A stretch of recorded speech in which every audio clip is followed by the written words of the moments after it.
Auzubillahiminash-shaytanir-rajim. Bismillahir-rahmanir-rahim. Assalamu alaikum wa rahmatullah. Dear students of 11th class Political Science,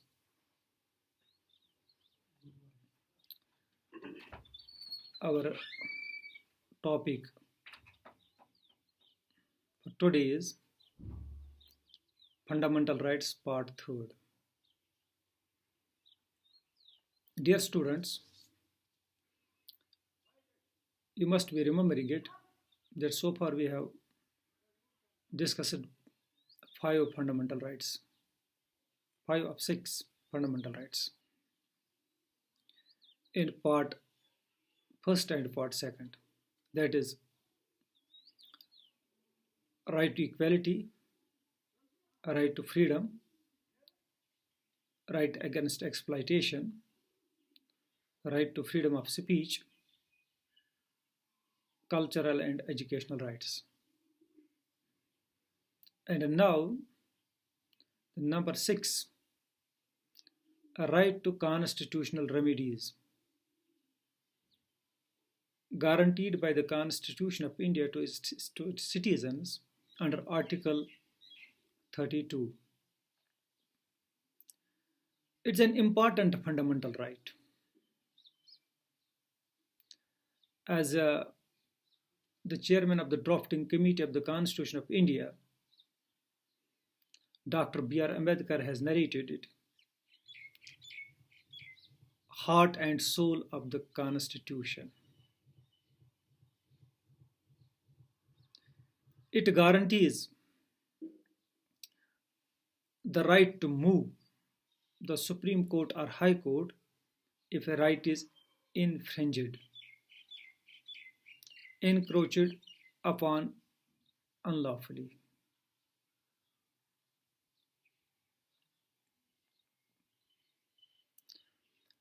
For the enforcement of the rights conferred by the part 3 of the Constitution, a person can move the court, either Supreme Court or High Court, for enforcement of his fundamental rights under Article 226.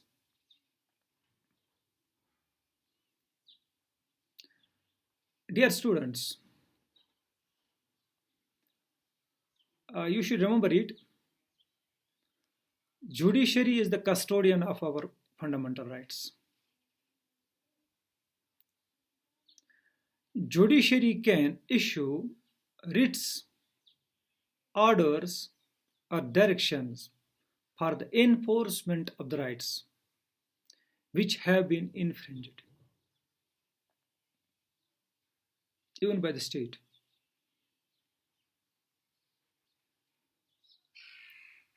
But we should remember it that Supreme Court or High Court will not entertain any application under Article 32 unless and until the matter falls within the scope of any of the fundamental rights.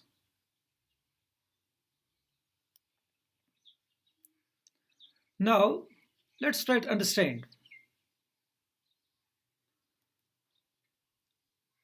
which types of writs includes this Article 32 or the right to constitutional remedies.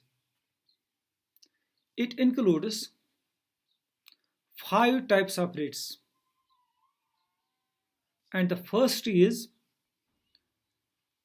right to habeas corpus,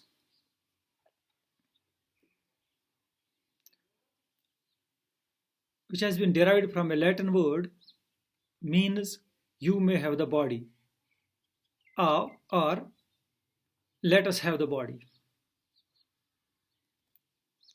It is a remedy for a person detained wrongfully.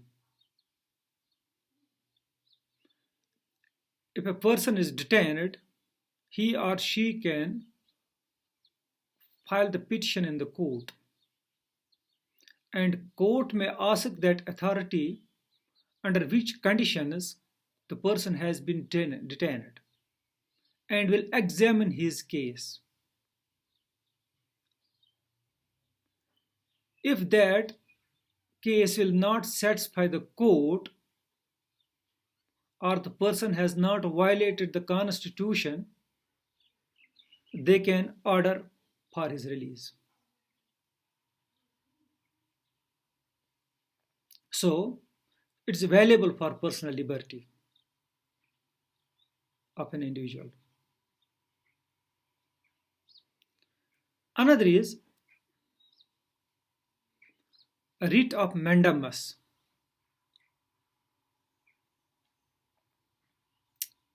This too has been derived from a Latin word, means we command. The writ is issued when a person files a petition against any public official or unit which is not performing the duty. The court would order the concerned officer to perform his duties or her duties, which he has not so far performed.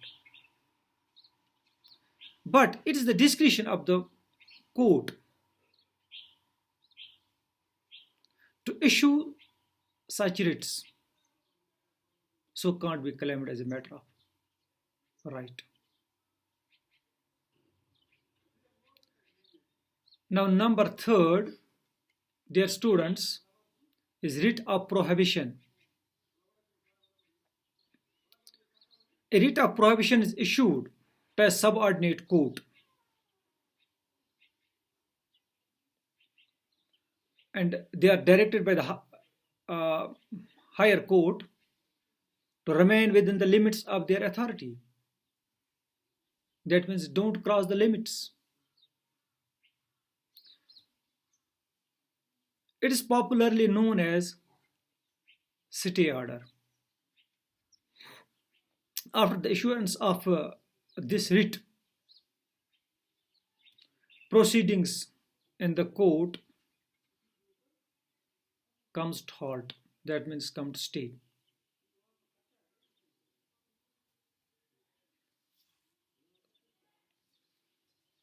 Fourth one is writ of certiorari. It means to be more fully informed or to be certified.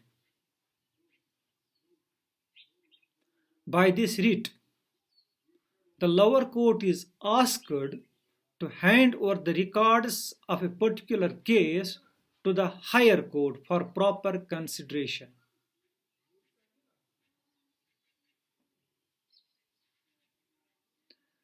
And number 5,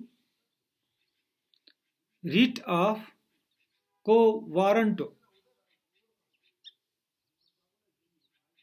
It literally means by what warrants.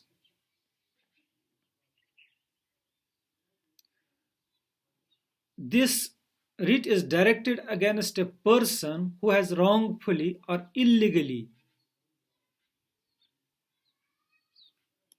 usurped or assumed any public office.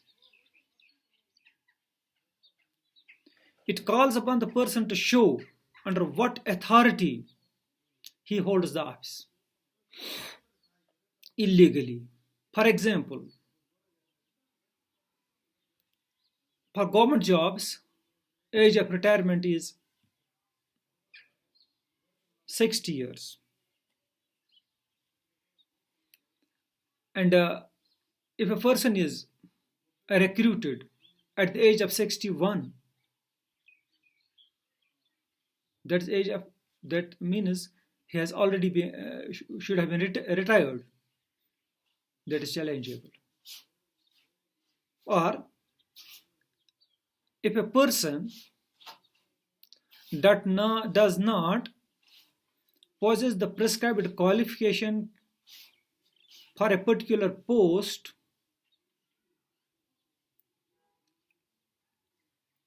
he too can be challenged. There are so many examples. But, dear students, you must remember it, that these fundamental rights, which we have discussed in three parts, part number 1, 2nd, and 3rd, are of paramount importance in the Constitution of India.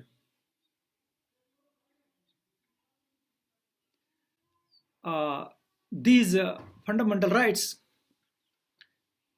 create conditions for a better life of an individual.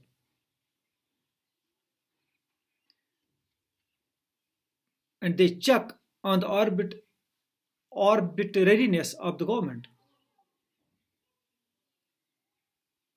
They create conditions for the development of the personality of an individual. They protect the interests of the minorities. And they guarantee establishment of a secular state.